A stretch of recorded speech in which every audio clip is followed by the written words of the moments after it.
Duna 2 finalmente está entre nós e eu voltei para falar sobre esse filme porque eu acho que é o melhor filme possível para voltar a falar. Porque, assim como muitos, eu também tô no time que não curtiu tanto o primeiro filme de Duna, o primeiro filme do Denis Villeneuve. Eu fui no maior hype para assistir e eu saí decepcionado. E Duna 2 é a prova de que a melhor forma de você não se decepcionar é não criar tanta expectativa. A expectativa é mãe da decepção. Isso não é só pro cinema, isso é pra tudo na vida.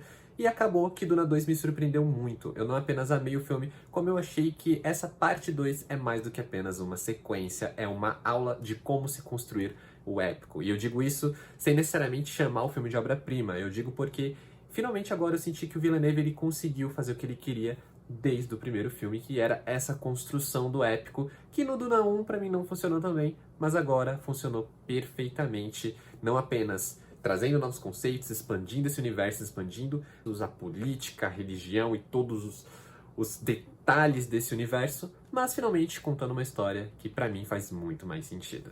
Fala galera, aqui quem fala é o Adam. Se você caiu de paraquedas, já aproveita para se inscrever. Eu falo de cinema, séries e cultura no geral. Se você quiser me seguir lá no Instagram ou no TikTok, o arroba é o mesmo, o Adam William. E se é a sua primeira vez aqui, como eu falei, já aproveita para se inscrever. Vamos falar hoje de Duna, parte 2, do Denis Villeneuve. Esse filme que continua a jornada de Paul Atreides, o descendente de uma dinastia dizimada, enquanto ele contempla e relutantemente pensa se vai aceitar abraçar o seu destino. Pra mim, como eu falei, o primeiro filme de Duna ele não era uma grande coisa no sentido de me tocar. Eu fui com uma expectativa muito grande. Só que ele era um filme que eu senti que ele adaptava um livro que pra mim parecia que era uma enciclopédia. Era muito conceito jogado na tela, era muita coisa que o Villeneuve estava tentando introduzir, apresentar pro espectador. E eu entendo porque é muito conceito, é um universo novo. Mas acabou que pra mim o filme, o primeiro Duna, ele é meio chato. Ele é mais uma construção de mundo, ele é mais uma introdução, ele é mais só pra te apresentar esses personagens, só pra te apresentar os conceitos, mas na hora de montar a história, de ter realmente uma narrativa, eu sinto que ele não funciona tão bem. E o cinema, ele é dotado de épicos. A gente tem aí desde grandes clássicos como Lawrence da Arábia, Ben-Hur. Mais recentemente a gente teve a trilogia O Senhor dos Anéis, do Peter Jackson, que também é uma adaptação direta de livros. E eu sinto que o Villeneuve, ele tentou fazer algo parecido com o Peter Jackson, só que com o universo de Duna. E pra mim, pelo menos no primeiro filme, ele falha muito justamente por esse sentimento de que Duna só está me apresentando conceitos, mas ele nunca está me envolvendo de fato na história.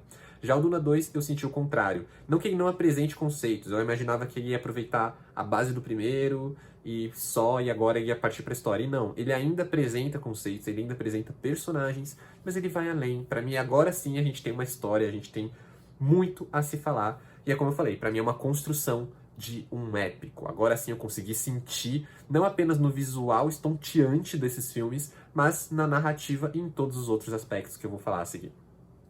E por que eu falo que Duna 2 é uma construção do épico? A gente já contemplava esse épico no primeiro filme muito através do visual. Acho que o Duna 1 ele é um exercício de estilo muito fantástico, muito maravilhoso, assim. Você sai impressionado do cinema porque é muito bonito toda a construção, todos os planetas, a fotografia, tudo no que tange ao visual, o Denis Villeneuve ele acerta sempre, ele acerta em todos os filmes dele. Blade Runner 2049, o primeiro Duna, A Chegada. Ele é um diretor que ele sabe muito bem trabalhar com visual, ele traz sempre visuais carregados de significado, são intensos, são filmes que te deixam assim impressionados. Mas acaba que Duna, pra mim, o primeiro Duna, ele é apenas isso, ele é apenas um grande visual, mas ele pra mim acaba soando como um épico frio, um épico vazio até.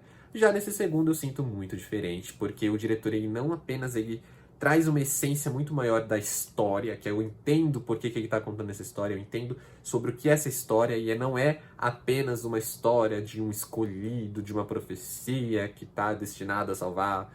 Não, Duna 2 pra mim ele vai muito além disso, ele traz realmente essa construção de épico, que parte também de um visual muito bonito. Duna 2 ele é ainda mais bonito do que o primeiro filme.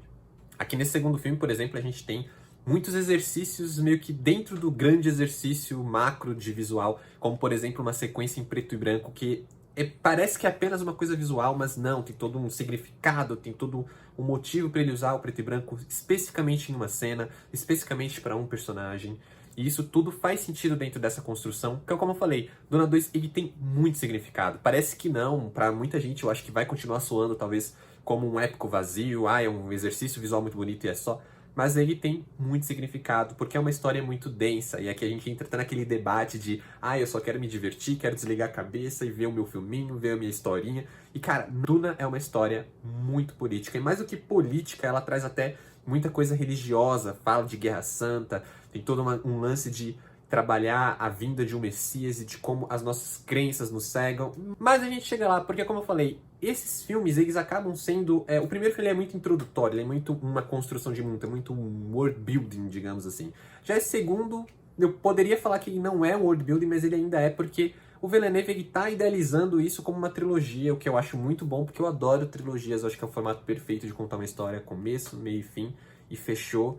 Dá pra fazer mais trilogias, dá pra fazer mais filmes, dá pra seguir com franquias, mas eu gosto muito do conceito de trilogia e eu acho que pra Duna isso tá se desenhando de uma forma muito boa. Então a gente tem aqui também realmente muito tempo ali, muitos momentos onde o Villeneuve ele para ali, insere um momento, insere uma coisa, onde o Villeneuve insere um conceito, insere um nome, coisas que vão ter significado pro futuro. Para eu que não li o livro, algumas coisas ficam assim só na sugestão, eu entendo que é para ser trabalhado depois, mas eu mesmo não sei o que vai significar, eu só posso aguardar ou ler os livros. Mas dá pra notar muito como essa parte 2 ela acaba sendo muito mais fluida em ritmo do que o primeiro filme, que eu ainda acho muito truncado, é muito travado, parecia que era realmente só momentos pra gente, é um telecurso, assim, um telecurso de Duna 2000.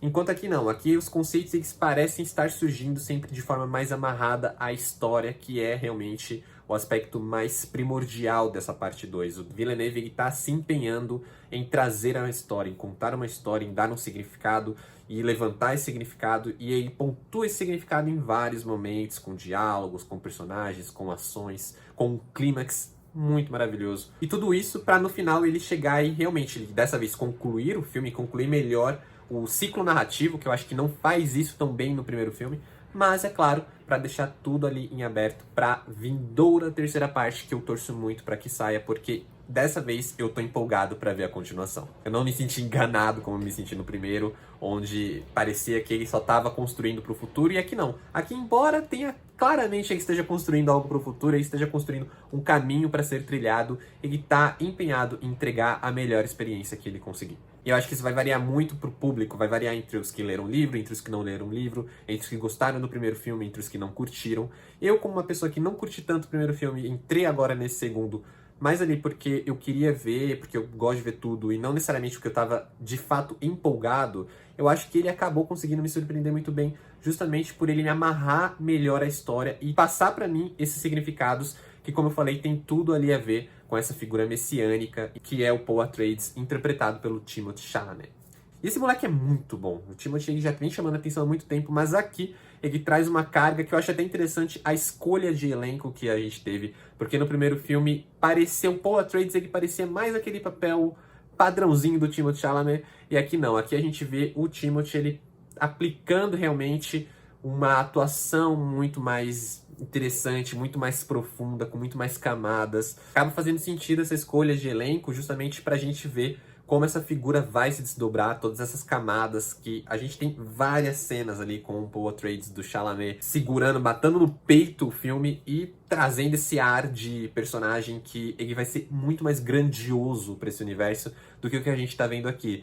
E ele tem uma jornada muito interessante do começo do filme pro final, que eu acho que o primeiro filme não tem uma grande evolução de personagem, e aqui a gente já tem um desenvolvimento de personagem muito maior, que funciona, claro, porque a gente tem um ator que está fazendo uma ótima entrega, e o mesmo posso dizer da Zendaya com a Shani, que é uma personagem mais coadjuvante, mas que ela tem um papel muito importante nisso, porque ela é a pessoa que vai questionar essa figura messiânica, e a gente entra nesse ponto muito político, esse ponto de Guerra Santa, esse ponto de a gente quer acreditar num salvador, ou realmente existe um salvador que vai vir nos salvar, e como a gente interpreta esse Messias quando ele surgir. É algo que é até engraçado comparar, mas Duna 2 ele me lembra muito A Vida de Brian, do Monty Python, que é uma comédia super escrachada, mas é maravilhosa, uma das melhores comédias que eu já vi, mas que também brinca com essa ideia da gente esperar o Messias e interpretar. E aí é claro que essa jornada ela não se completa sem um grande antagonista que também a gente tem no primeiro ali na figura do personagem do Stellan Skarsgård, mas é um personagem que me parece que tá muito mais de fundo. Me parece que ele é um personagem ali mais puxando as cordinhas, até parecido talvez com o Imperador de Star Wars, o que é curioso porque a gente tem uma figura equivalente ao Imperador aqui, e não é esse personagem, no caso, o Imperador de Duna. É o personagem interpretado pelo Christopher Walken, que pra mim rouba a cena sempre que ele aparece, apesar de ele não aparecer tanto. E é claro, a introdução de um antagonista interpretado pelo Austin Butler, que pra mim, eu sei que muita gente gostou, mas pra mim é o ponto fraco desse filme. Resume a interpretação dele a dois trejeitos. O primeiro é um olhar de bravo e o segundo é um beicinho que ele fica fazendo ali. O filme inteiro ele fica muito... Eu acho que essa ameaça é muito mais fruto da direção e do texto do que necessariamente do ator. E é engraçado que eu citei Star Wars aqui e não é de graça. Qualquer pessoa que vá pesquisar de Duna ou que vá assistir Duna vai notar uma forte semelhança a Star Wars. E aqui a gente tem Duna como alegoria. Quando eu falo que Duna é uma construção do épico, ele é uma construção do épico não apenas visual, mas narrativo, porque Duna é de fato um marco da ficção científica para a literatura, e nisso Star Wars e Duna eles funcionam muito bem como alegorias. A gente tem aqui em Duna tanto uma alegoria para a questão do fascismo, de governos fascistas. E esse subtexto para o fascismo, para as guerras santas, para esses líderes, é parte primordial de Duna. Então, se você é aquela pessoa que gosta de falar que cinema não é político, e nisso você consegue notar como o Villeneuve está devoto não apenas aos personagens, mas também à trama. Ele é um cara que lê os livros, ele tinha uma ideia do que ele queria trazer para as telas, e não queria trazer necessariamente uma adaptação direta, e eu acho que uma adaptação direta seria algo muito impossível,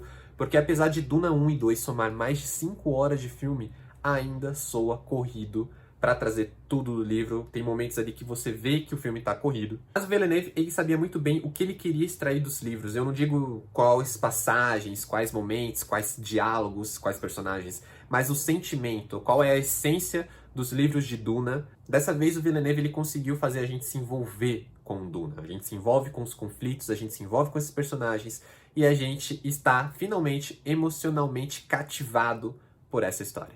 E fazer com que Duna, nos cinemas, seja algo equivalente ao marco que o livro foi pro gênero. E por isso que pra Duna, nota 8. Eu realmente gostei, pra mim foi realmente uma surpresa. Eu saí muito feliz do cinema e é uma sensação que a gente quer ter mais, cada vez mais. A gente vai ver alguns filmes que não causam essa sensação.